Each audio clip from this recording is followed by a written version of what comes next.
जय गुरुदेव। आप सभी को प्रणाम। पिछली बार गुरुदेव ने हमें बताया जिन जिन ऋषि मुनियों ने गायत्री की साधना करके सिद्धि प्राप्त की उनके बारे में बताया। आज हमें गुरुदेव बताएंगे कि स्त्रियों को गायत्री का अधिकार है अथवा नहीं। आइए एक बार गायत्री मंत्र कर लेते हैं। ओम भूर्भुवः स्वः तत्सवितुर्वरेण्यं भर्गो देवस्य धीमहि धियो यो नः प्रचोदयात्। ओम गुरुर्ब्रह्मा गुरुर्विष्णु गुरुदेवो महेश्वरः गुरुरेव परब्रह्म तस्मै श्री गुरवे नमः।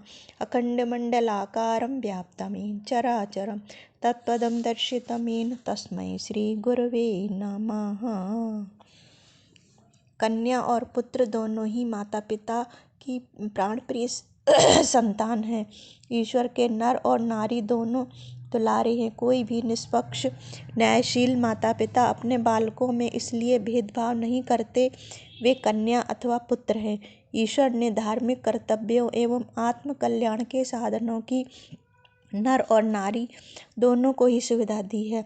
यह समता, न्याय और निष्पक्ष की दृष्टि से उचित है, तर्क और प्रमाणों से सिद्ध है। इस सीधे साधे तथ्य में कोई भी विघ्न डालना असंगत ही होगा।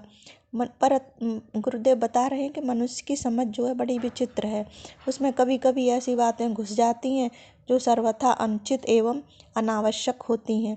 प्राचीन काल में नारी जाति का समुचित सम्मान रहा, पर एक समय ऐसा भी आया जब स्त्री जाति को सामूहिक रूप से हे पतित त्याज्य पातकी अनाधिकारी और घृणित ठहराया गया। उस विचारधारा ने नारी के मनोचित अधिकारों पर आक्रमण किया और पुरुष की श्रेष्ठता एवं सुविधा को पोषण देने के लिए उस पर समाज अनेक प्रतिबंध लगाकर शक्तिहीन, साहसहीन, विद्याहीन बनाकर इतना लुंज पुंज कर दिया है कि बेचारी को अपनी रक्षा के लिए भी दूसरों पर निर्भर रहना होता है, मोहताज होना पड़ता है। आज ये सामंतशाही अहंकार, ये जो है विचारधारा गुरुदेव बता रहे हैं कि सामंतशाही अहंकार के कारण उत्पन्न हुई थी। प्राचीन काल में भारतीय नारी सभी क्षेत्रों में पुरुषों के समकक्ष ही थी। रथ के दोनों पहिए ठीक होने पर ही समाज की गाड़ी उत्तमता से चल रही थी। यहाँ गुरुदेव बता रहे हैं कि मध्यकालीन अंधकार युग में कितनी ही बुराइयों को सुधारने के लिए विवेकशील और दूरदर्शी महापुरुष प्रयत्नशील है। यह प्रसन्नता की बात है। विज्ञ पुरुष अनुभव करने लगे हैं कि मध्यकालीन संकीर्णता की लौह श्रृंखला से नारी को न खोला गया तो हमारा राष्ट्र प्राचीन गौरव को प्राप्त नहीं कर सकता।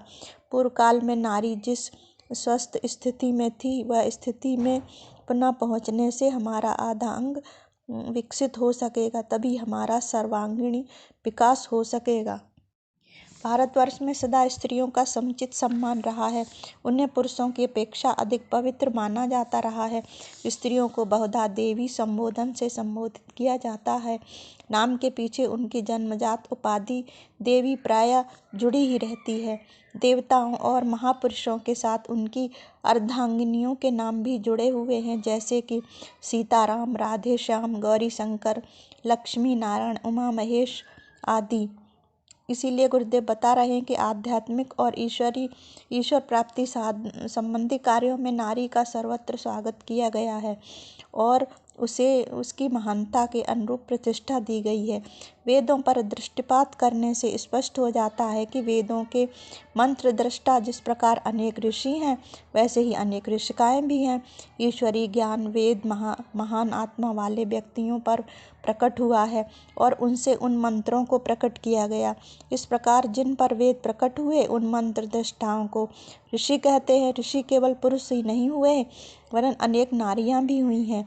ईश्वर ने नारी के अंतःकरण में भी उसी प्रकार वेद ज्ञान प्रकाशित किया जैसे कि पुरुषों के अंतःकरण में, क्योंकि प्रभु के लिए दोनों ही संतान समान हैं।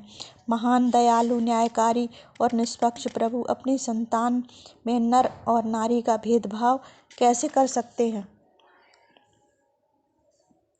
यहाँ गुरुदेव हमें बता रहे हैं कि अनेक ऐसे प्रमाण मिलते हैं वेदों में जिनसे स्पष्ट होता है कि स्त्रियां भी पुरुषों की तरह यज्ञ करती थीं और कराती थीं। वे यज्ञ विद्या और ब्रह्म विद्या में पारंगत थीं। कई नारियां तो इस संबंध में अपने पिता और पति का मार्गदर्शन भी करती रही हैं।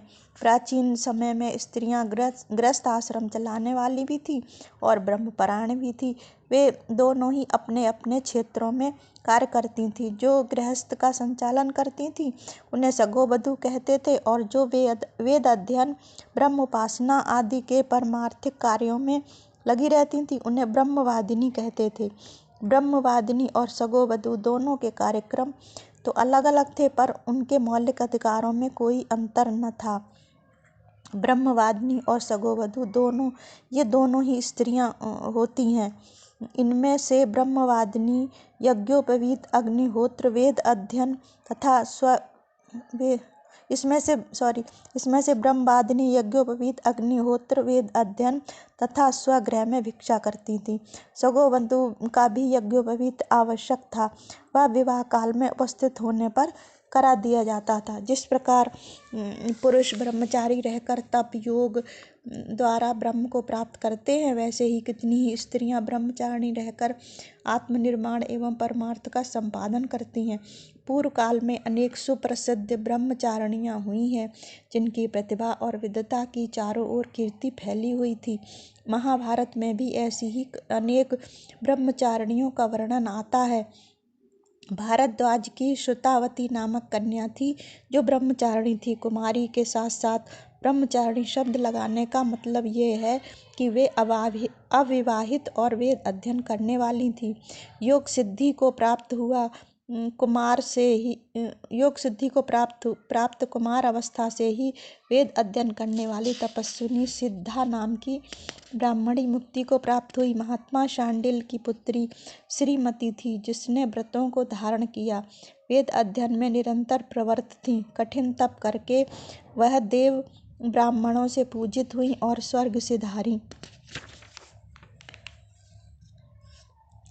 ब्रह्मचारिणी स्त्री कीर्तिवान, सुशील, सत्पुरुष, गुणवान, रूपवान, प्रेमी स्वभाव के पति की इच्छा करे, ये वेदों में लिखा है। वैसे ही ब्रह्मचारी भी अपने समान ब्रह्मचारिणी वेद और ईश्वर की ज्ञाता स्त्री का ग्रहण करे। जब विद्या अध्ययन के लिए कन्याओं को भी पुरुषों की भांति सुविधा थी उस समय, तभी इस देश की नारियां गार्गी और मैत्रेयी की तरह विदुषी होती थीं। याज्ञवल्क्य जैसे ऋषि को एक नारी ने शास्त्रार्थ में विचलित कर दिया था और उन्होंने हैरान होकर उसे धमकी देते हुए कहा, अधिक प्रश्न मत करो, अन्यथा तुम्हारा अकल्याण होगा। इसके अतिरिक्त गुरुदेव बता रहे हैं कि गृहस्थ आश्रम में प्रवेश करने वाली कन्याएं दीर्घकाल तक ब्रह्मचारिणी रहकर वेद शास्त्रों का ज्ञान प्राप्त करके विवाह करती थी। तभी उनकी संतान संसार में उज्जवल नक्षत्रों की तरह यशस्वी, पुरुषार्थी और कीर्तिमान होती थी। धर्म ग्रंथ का स्पष्ट आदेश है कि कन्या ब्रह्मचारिणी रहने के उपरांत विवाह करे। इसी प्रकार शंकराचार्य जी को भारती देवी के साथ शास्त्रार्थ करना पड़ा। उस भारती देवी नामक महिला ने शंकराचार्य जी से ऐसा अद्भुत शास्त्रार्थ किया कि बड़े बड़े विद्वान भी अचंभित रह गए। उनके प्रश्नों का उत्तर देने के लिए शंकराचार्य को निरुत्तर होकर 1 मास की मोहलत मांगनी पड़ी थी। शंकर विजय में देवी भारती के संबंध में लिखा है, भारती देवी सर्वशास्त्र तथा सब अंगों सहित सब वेदों और काव्यों को जानती थी। उनसे बढ़कर श्रेष्ठ और कोई विदुषी स्त्री न थी। आज जिस प्रकार स्त्रियों के शास्त्र अध्ययन पर रोक लगाई जाती है, यदि उस समय ऐसे प्रतिबंध अगर रहे होते तो याज्ञवल्क्य और शंकराचार्य से टक्कर लेने वाली स्त्रियां किस प्रकार हो सकती थीं। प्राचीन काल में अध्ययन की सुविधा, गुरुदेव बता रहे हैं, सभी नर नारियों को समान रूप से थी। स्त्रियों के द्वारा यज्ञ में ब्रह्मा बनने तथा उपाध्याय एवं आचार्य बनने के प्रमाण भी मौजूद हैं। ऋग्वेद में नारी को संबोधित करते हुए कहा है कि तू उत्तम आचरण द्वारा ब्रह्मा पद को प्राप्त कर सकती है। उपर्युक्त प्रमाणों को देखते हुए यह विचार किया जा सकता है कि स्त्रियों को गायत्री का अधिकार नहीं है, यह कहना कहाँ तक उचित है। इसी के बाद आज की बात यहीं समाप्त करते हैं। आप सभी का बहुत बहुत धन्यवाद, आभार। जय गुरुदेव। आप सभी को प्रणाम।